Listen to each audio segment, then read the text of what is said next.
விஜயகாந்த் நடத்திய சேலம் மாநாடு புதிய வரலாறு படைத்தது. 50 லட்சம் பேர் திரண்டது கண்டு மாற்றாரும் வியப்பு.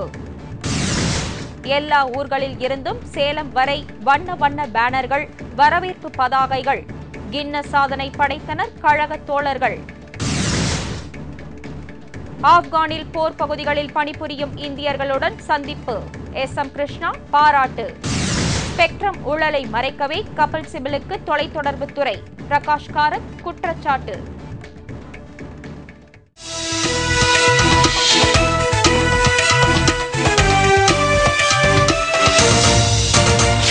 வணக்கம்.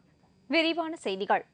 தேமுதிக நிறுவன தலைவர் கேப்டன் விஜயகாந்த் சேலத்தில் நடத்திய மக்கள் உரிமை மீட்பு மாநாட்டுக்கு 50 லட்சம் பேர் வந்திருந்து சிறப்பு செய்த நிகழ்ச்சி மாற்றாரையும் வியக்க வைத்துள்ளது. பணம் கொடுத்து ஆள் சேர்க்காமல் மாநாட்டுக்கு இவ்வளவு மக்கள் திரண்டு வந்து இறுதி வரை பட்டாளத்து சிப்பாய்கள் போல் அமர்ந்திருந்து கேப்டன் நிகழ்த்திய உரையை மகிழ்ச்சி பொங்க அவர்கள் ரசித்த காட்சி இதுவரை காண கிடைக்காததாகும். இந்த கூட்டணி பிரச்சனை ஏன்ட்ட விட்டுருங்க, அதை நான் பார்த்துக்கிறேன். என் கட்சி தொண்டர்களையோ என்னுடைய கட்சியோ அடகு வைக்க மாட்டேன்.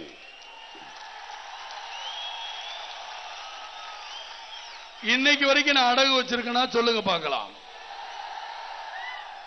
இன்னைக்கு வரைக்கும் மரியாதை கொடுத்துதான் உங்களை வளர்த்துட்டு வந்திருக்கிறேன்.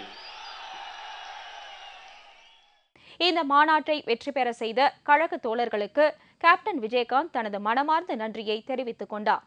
பொதுவாக மாநாடு என்றாலே 3 மாதமாக முயற்சி எடுத்து அதற்கு ஒவ்வொரு பகுதிக்கும் இவ்வளவு பணம் என்று கொடுத்து நாள் சம்பளத்துக்கு ஆள் பேசி நகர்ப்புறங்களில் கூட்டங்களை நடத்தும் மாற்றுக் கட்சி தலைவர்களை பார்த்து இருக்கிறோம். இதை வைத்து அரசியல் வர்த்தகம் நடத்துவதே அந்த கட்சிகளின் பாணி. கூட்டம் நடைபெற்றுக் கொண்டிருக்கும் போதே சம்பளத்தை கேட்டு கூட்டத்தில் இருந்து முணுமுணுப்பு வரும் அந்த மாற்று முகாமினர் நடத்திய கூட்டங்களைப் போல் அல்லாமல் 1 மாதத்துக்கு முன்புதான் கேப்டன் விஜயகாந்த் சேலத்தில் ஜனவரி 9ஆம் தேதி மக்கள் உரிமை மீட்பு மாநாடு நடைபெறும் என்று அறிவித்தார். இதனையடுத்து சிலிர்த்து எழும் சிங்கமாக கழக நிர்வாகிகள் ஆங்காங்கே ஆலோசனை கூட்டம் நடத்துவதும் எவ்வாறு அணிவகுத்து செல்ல வேண்டும் என்று திட்டமிடுவதுமாக மெய்வருத்தம் பாராமல் கருமமே கண்ணாக இருந்து பணியாற்றினார்கள். சேலத்தில் மேடை அமைக்கும் பணிகளை திருமதி பிரேமலதா விஜயகாந்த் மற்றும் மாநில கழக நிர்வாகிகள் நேரில் சென்று பார்த்து சேலம் மாவட்ட கழக தோழர்களுக்கு பல்வேறு ஆலோசனைகளை வழங்கினார்கள். மாநாட்டுக்கு வருகிறவர்களுக்கு சிரமம் ஏற்பட்டுவிடக் கூடாது என்பதற்காக மிகப்பெரிய திடலில் மாநாடு நடந்தது. வாகனங்களை நிறுத்துவதற்கு சிறப்பான ஏற்பாடுகள் செய்தார்கள். பேனர்கள், போஸ்டர்கள் பல்வேறு இடங்களில் வைக்கப்பட்டு இருந்தது. சென்னை கோயம்பேட்டில் உள்ள தலைமை கழகத்தில் இருந்து சேலத்தில் மாநாடு நடக்கும் இடம் வரை 350 கிலோமீட்டர் தூரத்திற்கு பேனர்கள் கட்டப்பட்டன. இதேபோல் மதுரையில் இருந்து சேலம் வரை 310 கிலோமீட்டர் தூரத்துக்கு பேனர்கள் கட்டப்பட்டு இருந்தன. கோவை சேலம் இடையே 165 கிலோமீட்டர் தூரத்திற்கும் விருத்தாச்சலம் சேலம் இடையில் 210 கிலோமீட்டர் தூரத்துக்கும் பேனர்கள் கட்டப்பட்டு இருந்தன. தமிழகம் முழுவதுமே எல்லா சாலைகளும் சேலம் நோக்கியே என்பதை போல வழிநெடுக பேனர்களும் கழக கொடிகளும் வைக்கப்பட்டிருந்தது. இவை அனைத்தையும் பார்வையிட்ட தேமுதிக இளைஞர் அணி செயலாளர் எல்.கே. சுதீஷ், இது கின்னஸ் சாதனை புத்தகத்தில் இடம்பெறக்கூடிய வரலாற்று நிகழ்வு என்று குறிப்பிட்டார்.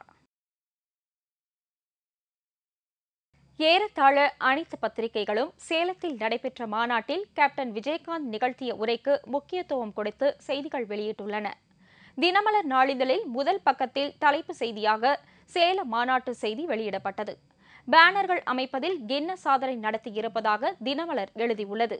இந்த நாளிதழ் முதல் பக்கத்தில் 4 பத்தியில் தலைப்பிட்டு மாநாட்டு படத்துடன் கேப்டன் பேச்சை வெளியிட்டுள்ளது. இதேபோல் டைம்ஸ் ஆஃப் இந்தியாவும் முதல் பக்கத்தில் கேப்டனின் உரைக்கு முக்கியத்துவம் கொடுத்து செய்தி வெளியிட்டிருக்கிறது. தினமணி முதல் பக்கத்தில் கேப்டன் விஜயகாந்த் சூளுரை என்று தலைப்பிட்டு மிக நல்ல முறையில் செய்தி வெளியிட்டுள்ளது. இதேபோல் டெக்கான் கிரானிக்கல் கேப்டனின் கருத்துரைக்கு முக்கியத்துவம் கொடுத்து நல்ல முறையில் செய்தி வெளியிட்டிருப்பது குறிப்பிடத்தக்கது. சேலத்தில் நடைபெற்ற தேமுதிகவின் மக்கள் உரிமை மீட்பு மாநாட்டு நிகழ்ச்சியை நமது கேப்டன் டிவி நேரடியாக ஒளிபரப்பியது. இந்த நேரடி ஒளிபரப்பை மாநாட்டிற்கு வர முடியாத மக்கள் தங்கள் வீடுகளில் இருந்தபடியே பார்த்து மகிழ்ந்தனர். சில தனியார் தொலைக்காட்சிகள் கேப்டன் டிவியின் நேரடி ஒளிபரப்பை பெற்று தங்கள் தொலைக்காட்சிகளில் வெளியிட்டது.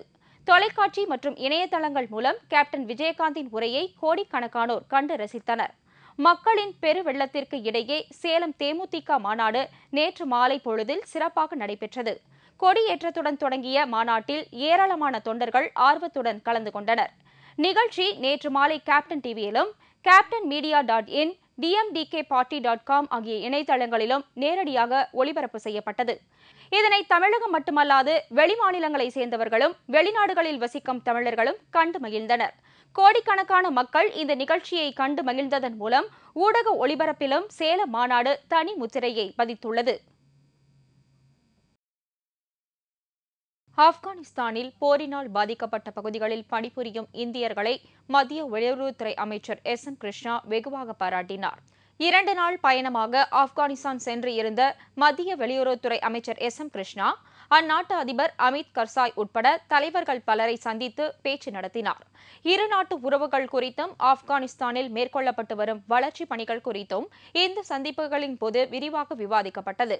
சந்திப்பிற்கு பின்னர் அந்நாட்டு தலைவர் காபூலில் செய்தியாளர்களிடம் பேசிய மத்திய வெளியுறவுத்துறை அமைச்சர் எஸ்.எம். கிருஷ்ணா போர் பாதிக்கப்பட்ட பகுதிகளில் வளர்ச்சி திட்டங்களில் பணியாற்றி வரும் இந்தியர்களை வெகுவாக பாராட்டினார். அவர்கள் மேற்கொண்டு வரும் நற்செயலை தொடர வேண்டும் என்றும் அமைச்சர் வாழ்த்தினார். தாலிபான் தீவிரவாதிகளை அழிக்க அமெரிக்கா தொடுத்த போருக்கு பின்னர் அந்நாட்டு பொருளாதாரம் மிகப்பெரிய அளவில் பின்னடைவை சந்தித்து இருந்தது குறிப்பிடத்தக்கது. 2G அலைக்கற்றை முறைகேட்டை மறைக்கவே மத்திய அரசு கபில் சிபலை தொலைத்தொடர்பு அமைச்சராக்கியுள்ளதாக மார்க்சிஸ்ட் கம்யூனிஸ்ட் கட்சியின் பொதுச் செயலாளர் பிரகாஷ் காரத் குற்றம் சாட்டியுள்ளார். மார்க்சிஸ்ட் கம்யூனிஸ்ட் கட்சியின் மூத்த தலைவர்களில் ஒருவரும் விடுதலை போராட்ட வீரருமான பாப்பா ஒமாநாத் கடந்த மாதம் காலமானார். அவரது புகைப்படத்தை திறந்து வைத்து பிரகாஷ் காரத் பேசுகையில், தமிழக அரசிலும் சரி மத்திய அரசிலும் சரி எங்கும் ஊழல் மலிந்துள்ளது என்று அமைச்சர் தொடங்கி எம்பிக்கள், எம்எல்ஏக்கள், பஞ்சாயத்து தலைவர்கள், அதிகாரிகள் என அனைவரும் ஊழலில் திளைத்துள்ளனர் என்றும் தெரிவித்தார்.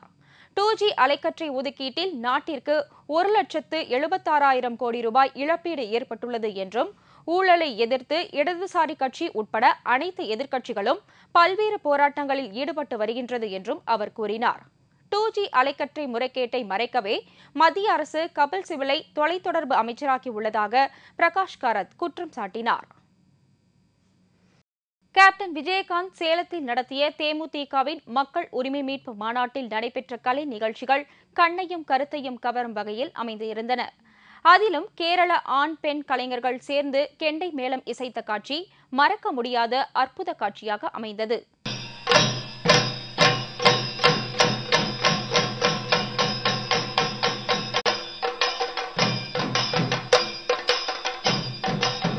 இதேபோல் தற்போதைய அரசியல் நிலவரங்களை விளக்கும் பாடல் காட்சிகளும், கேப்டனை போன்று உருவம் கொண்டவர் ஆடிய நடன நிகழ்ச்சிகளும் மாநாட்டுக்கு வந்த தோழர்களை மகிழ்ச்சி அடைய செய்தது.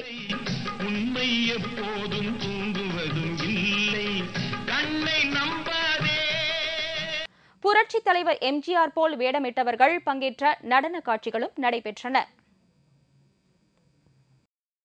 இத்துடன் செய்திகள் நிறைவடைகின்றன. மீண்டும் தலைப்புச் செய்திகள் மாலை 6 மணிக்கு. உங்கள் பிரச்சனைகளுக்கு உடனடி தீர்வு காண 30134600 என்ற கேப்டன் டிவியின் தொலைபேசி எண்ணை தொடர்பு கொள்ளுங்கள். வணக்கம்.